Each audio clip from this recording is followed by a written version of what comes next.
So please state your name, age, and where you currently live. We're Joe and Candee Aull. We've been married for 30 years, 30 lovely years. I'm 76 years old. I'm almost 70. So, And how long did you guys live in Marshall, Missouri? I think we lived in Marshall, I think around 15 years. I came here as the school superintendent in 1997 and was here for 7 years in that capacity. And Candee ran a daycare in our garage, turned our garage into a daycare. And then I was a state representative for 8 years after that. And we just had a great time here. We loved the community and loved the people, and it just was a great experience for us. I didn't really come until 98. Joe took the position in 97, and our son was a senior that year. So I stayed behind in Lexington, and after he graduated, I moved to Marshall. I think one thing that really impressed us, the community really accepted us.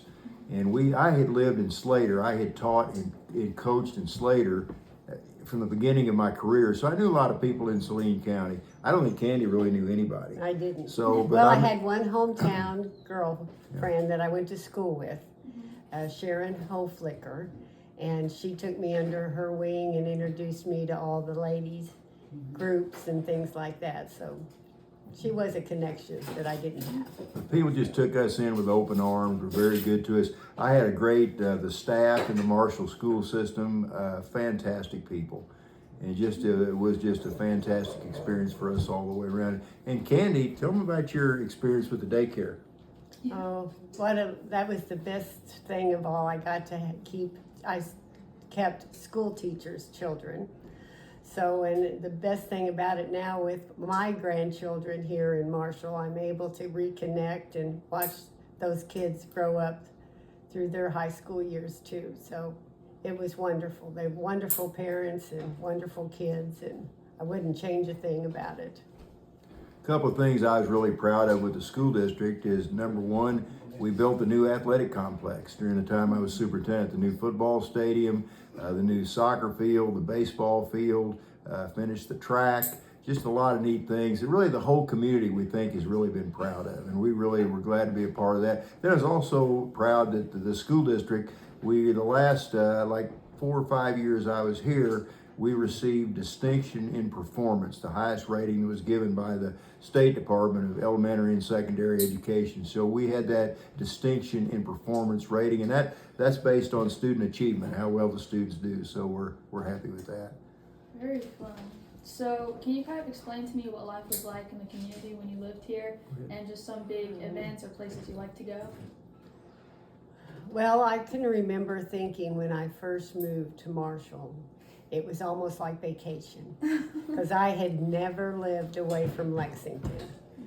I lived there my whole life, and it was like the house was different, the community was different, and we had the YMCA, we were able to use, and they had big fairs, and there was always something going on, barbecues and things like that was always something to do, it seemed like.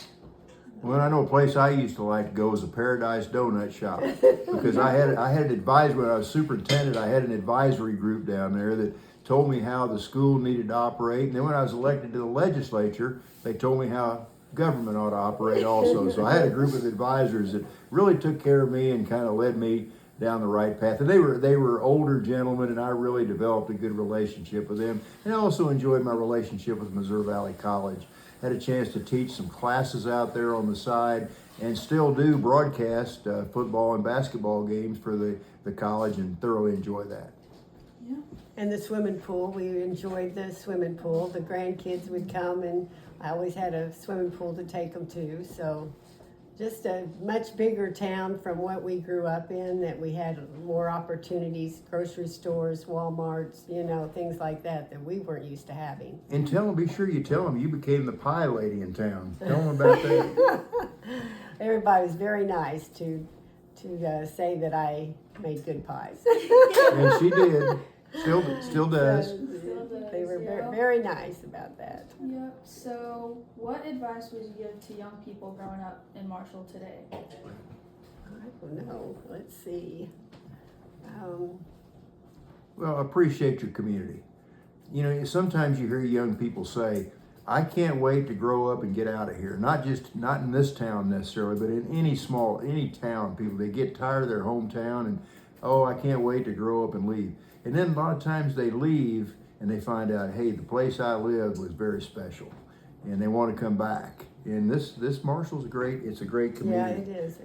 A great place to grow up. You've got a lot of good people here. I think it's a safe community. You've got a lot of activities. So appreciate, go, you know, that doesn't mean you don't go places. Your career is maybe going to take you places and don't always live at home, but appreciate the hometown that you had. Yeah, we were happy to, when Tony and Christine decided to move their family to Marshall and raise their kids in a smaller community, which coming from Blue Springs, Marshall was smaller. And I think that has done well for them, and we're very proud of them that they made that choice to downsize as far as school districts. And Sophia, we're very proud of you and Braden. We're so lucky that we have 5 grandkids now, Yeah. so we still feel so very proud of that. We had we lost one of our sons very young age, or one of our grandsons at a very young age, but we feel so fortunate to have you all in our lives, and we're proud of all you've done. And you know, you all really, and your dad, Tony, and your mom, Chris, have really fixed this house up. We might need to come back and take over. You know? You know, that is one thing that we talked about earlier, is we had not been in Marshall very long at all. Joe said, he came in 97. We both didn't start living here till the summer of 98. And in that same summer, Joe lost his dad. And we were amazed at the community support that they turned out and, you know, came by the house and brought us food. It was just wonderful. And then a year later, we lost our son, and it was the same thing over again. I mean, it was just great support, family support. Very, very much so. So you guys have kind of already talked about being proud of your family, but what are you most proud of in your life? It doesn't have to be in Marshall, it can just be in general, kind of just about you guys. What are you most proud of? Well, I'm proud to be married to Candee. She's treats me a lot better than I deserve, I know, but we both had a great family. I mean, I think that's probably what we're maybe more proud of than anything, the family that we've had a chance to love and help raise in some cases, and people that have helped raise us, our parents and grandparents, and then now our kids and grandkids. We have just been surrounded, our family, by so many. And proud that we've always been taken care of. I mean, we've of course we've had struggles and things like that, but we've always been lucky enough to have enough to put food on the table and live in a decent home and keep our family close.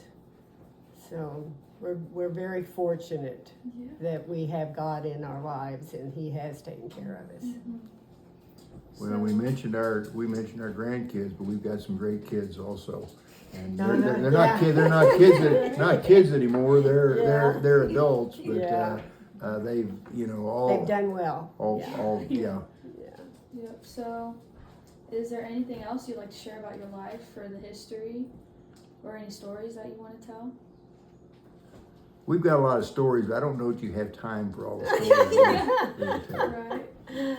But you Mark, probably need to tell him the one story after we moved in, and the dog story. Well, You usually tell it everywhere you go. Well, I can tell it. It's a little embarrassing, but I had been superintendent for less than a month, I think, and I had moved here. That after I moved here. Is that, yeah. And I'd had a bad day, and I was tired. I went back to the office, and my secretary came in. She says, there's a lady that called, and there's a mad dog that's bothering some kids at a bus stop. And I said, I'm not the dog catcher. I said, tell her to call the police. I don't deal with dogs. So she said, well, I will. So she came back. I got to thinking about it. I thought, maybe I better call this lady. I didn't even know her name. So I picked up the phone. I called the lady. I said, ma'am, I understand there's a a dog that's bothering some kids at a bus stop. Maybe I can send my transportation man out to take a look at it. I'll try to help you if I can. She said, oh, yes, sir. I said, there's this crazy mad dog, great big dog with real sharp teeth. He's growling and barking and he's foaming at the mouth. And I'm afraid he's going to bite some of these kids. My kids stand at the bus stop right in front of his house, and I'm afraid that dog's going to bite. And there's this crazy woman that's got a noose around his neck. She keeps yanking on that chain, that noose. That poor dog said, that dog, that crazy dog ought to be put to sleep, and that lady ought to be locked up for abuse. And I said, oh, just slow down a little bit. I said, where is this location? Oh, it's the corner of Plaza and Grant. I said, Plaza and Grant. I said, is it a boxer? Says, yeah, I think it is a boxer. I said, well, that crazy dog that you want to put to sleep, that's my dog Brutus, and that crazy woman you want to lock up, that's my lovely wife Candee. Oh, no. And So we got well known in the community quite fast. so she finishes up. She says, sir, I didn't know that was your dog. I said, yeah, I didn't even catch your name. What's your name? She said, that doesn't make any difference. I've taken enough of your time already. I put the phone down. That's funny. Well, thank you guys so much for your time.